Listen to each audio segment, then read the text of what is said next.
السلام علیکم دوستو۔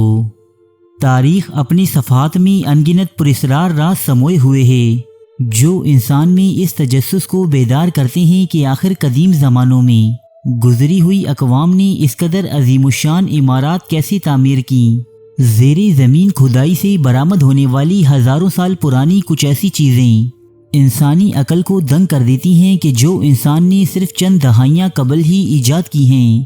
ان تمام سوالوں کے جواب تاریخ کی کتابوں میں موجود نہیں، البتہ دنیا کے مختلف مذاہب انسان کو ان سوالات کے جوابات فراہم کرتے ہیں۔ دوستو، دنیا میں ایک تہذیب ایسی بھی دریافت ہوئی ہے جو اس دنیا کی ابتدا سے متعلق ایک انوکھا نظریہ پیش کرتی ہے۔ حیرت انگیز طور پر یہ نظریہ مغربی اقوام میں خاصا مقبول ہے۔ سومیری تہذیب کرۂ ارض پر جنم لینے والی اولین انسانی تہذیبوں میں سے ایک ہے، جس کی ابتدا سن 4500 قبل مسیح کے دوران ہوئی۔ اس قوم نے زمین پر نہ صرف بڑے بڑے شہروں اور عمارات کی تعمیر کی، بلکہ یہ وہ پہلی قوم تسلیم کی جاتی ہے کہ جس نے دنیا میں پہلی مرتبہ لکھائی یعنی رائٹنگ کا نظام متعارف کروایا۔ یہ لکھائی گیلی مٹی سے بنی تختیوں پر کی جاتی تھی جسے کیونیفارم کہا جاتا ہے۔ سن 1849 عیسوی میں ہونے والی ایک کھدائی کے دوران سومیری تہذیب سے تعلق رکھنے والی مٹی کی 14 ایسی تختیاں ملیں کہ جنہیں ڈیکوڈ کر کے مغربی محققین نے ایک کہانی تخلیق کی جس نے آج بھی دنیا کو ورطائے حیرت میں مبتلا کر رکھا ہے۔ یہ کہانی ہے انوناکی کہلائے جانے والے دیوتاؤں کی۔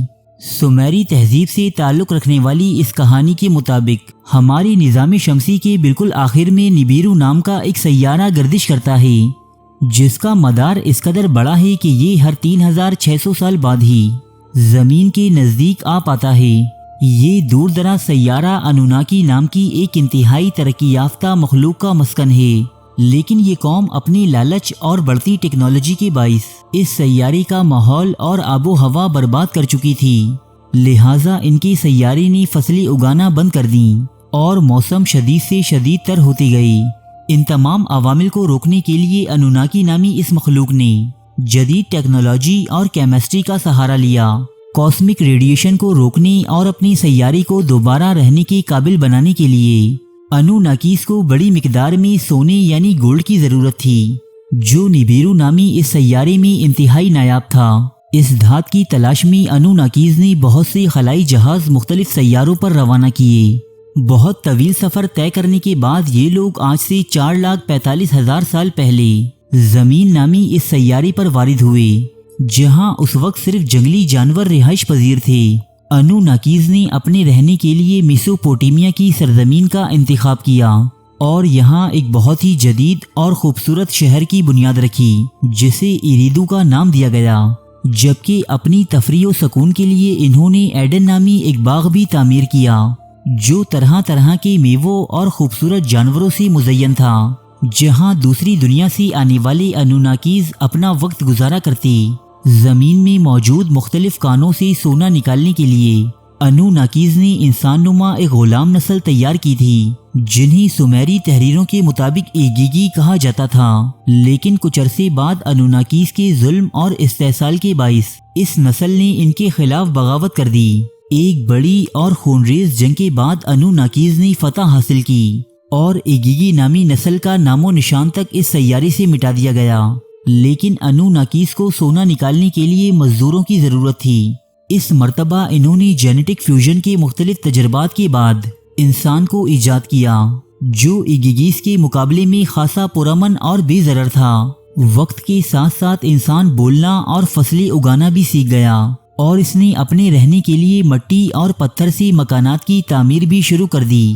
انوناکیز اس نئی نسل سے اس قدر خوش تھے کہ انہوں نے اسے اپنے شہر ایریدو اور باغ ایڈن میں رہنے کی اجازت بھی دے دی، لیکن ساتھ ساتھ یہ حکم بھی دیا کہ وہ اپنی آبادی کو زیادہ نہ بڑھائیں، مگر انسان اپنی آبادی پر قابو نہ رکھ سکا، جس کی پاداش میں اسے ایریدو اور ایڈن سے نکال کر جنگلوں میں منتقل کر دیا گیا۔ چند ہزار سال بعد پلانٹ نیبیرو ایک مرتبہ پھر سیارہ زمین کے قریب سے گزرا اور اس کی گریوٹی کے باعث زمین کا درجہ حرارت بڑھا۔ گلیشیئرز کے پگھلنے اور مسلسل بارشوں کے برسنے سے تمام زمین پر ایک طوفانی عظیم نے جنم لیا۔ زمین پر آنے والے اس سیلاب نے انوناکیز کے بنائے شہر اریدو اور باغ ایڈن کو بھی ڈبو دیا۔ انوناکیز اپنی ہی بنائی بحری کشتیوں میں اپنے کچھ پسندیدہ انسانوں کے ساتھ رہائش پذیر رہے۔ کچھ عرصے کے بعد یہ طوفان تو تھم گیا، لیکن اس نے انوناکیز کی بنائی ہوئی تمام عمارات، شہروں اور راستوں کو تباہ و برباد کر دیا۔ یہ صورتحال دیکھتے ہوئے انوناکیز نے دوبارہ اپنے آبائی سیارے نبیرو روانہ ہو جانے کا فیصلہ کیا، لیکن رخصت ہوتے وقت یہ اپنے پسندیدہ انسانوں کو تعمیرات، ریاضی، موسیقی اور لکھائی جیسے فنون کی تربیت دیتے گئے۔ اس کے ساتھ ساتھ انوناکیز نے انسانوں کو بادشاہت یا حکومت قائم کرنے کا طریقہ بھی سکھایا، جو آج تک کچھ خاص قسم کے لوگوں تک ہی محدود ہے۔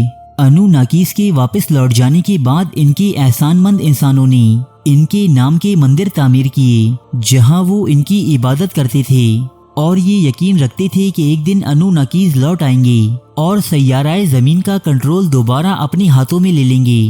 قدیم سومیرین تحریریں یہ نہیں بتاتی کہ زمین پر انوناکیز کی تعداد کتنی تھی، البتہ ان میں سے کچھ طاقتور افراد کا تذکرہ ان تحریروں میں ضرور ملتا ہے، جن کی عبادت قدیم بابلی، اکادی اور آشوری تہذیبوں میں کی جاتی رہی ہے۔ دوستو، انوناکیز کے بارے میں سومیریوں نے جو تاریخ رقم کی ہے وہ اس قدر جدید سائنسی اور فلکیاتی حوالوں سے مزین ہے کہ اس دور کے لحاظ سے یہ تمام باتیں بہت ہی حیران کن ہیں۔ کیونیفارمز کی شکل میں ملنے والی یہ تمام معلومات آج بھی انسانی تاریخ کے چند اہم اور انسلجھے معموں میں سے ایک ہے، جس پر مغرب میں بہت سی کتابیں تحریر کی جاتی اور ڈاکومنٹریز بنائی جاتی رہتی ہیں، جبکہ دنیا بھر میں ایسے بہت سے لوگ پائے جاتے ہیں جو انوناکیز کے وجود اور ان کی اس کہانی کو ایک حقیقت تسلیم کرتے ہیں۔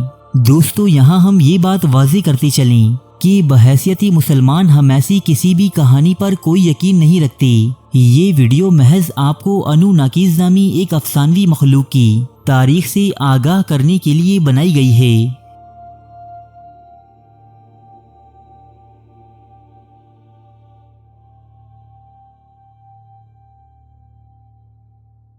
ارے فرینڈز، ایک منٹ، آپ ایسے ہی جا رہے ہیں؟ اتنی محنت سے ویڈیو بنائی ہے، ایک لائک تو بنتا ہے نا؟ اور دوسرا یہ کہ آپ ہمیں اتنی بڑی دنیا میں دوبارہ کیسے ڈھونڈیں گے؟ تو اس کا حل یہ ہے کہ آپ ہمارے چینل کو سبسکرائب کر لیجئے اور اس بیل کے آئیکن کو کلک کر دیجئے۔ اس طرح ہمارے آنے والی تمام ویڈیوز آپ تک پہنچتی رہیں گی۔ ارے ڈریے مت، یہ بالکل فری ہے۔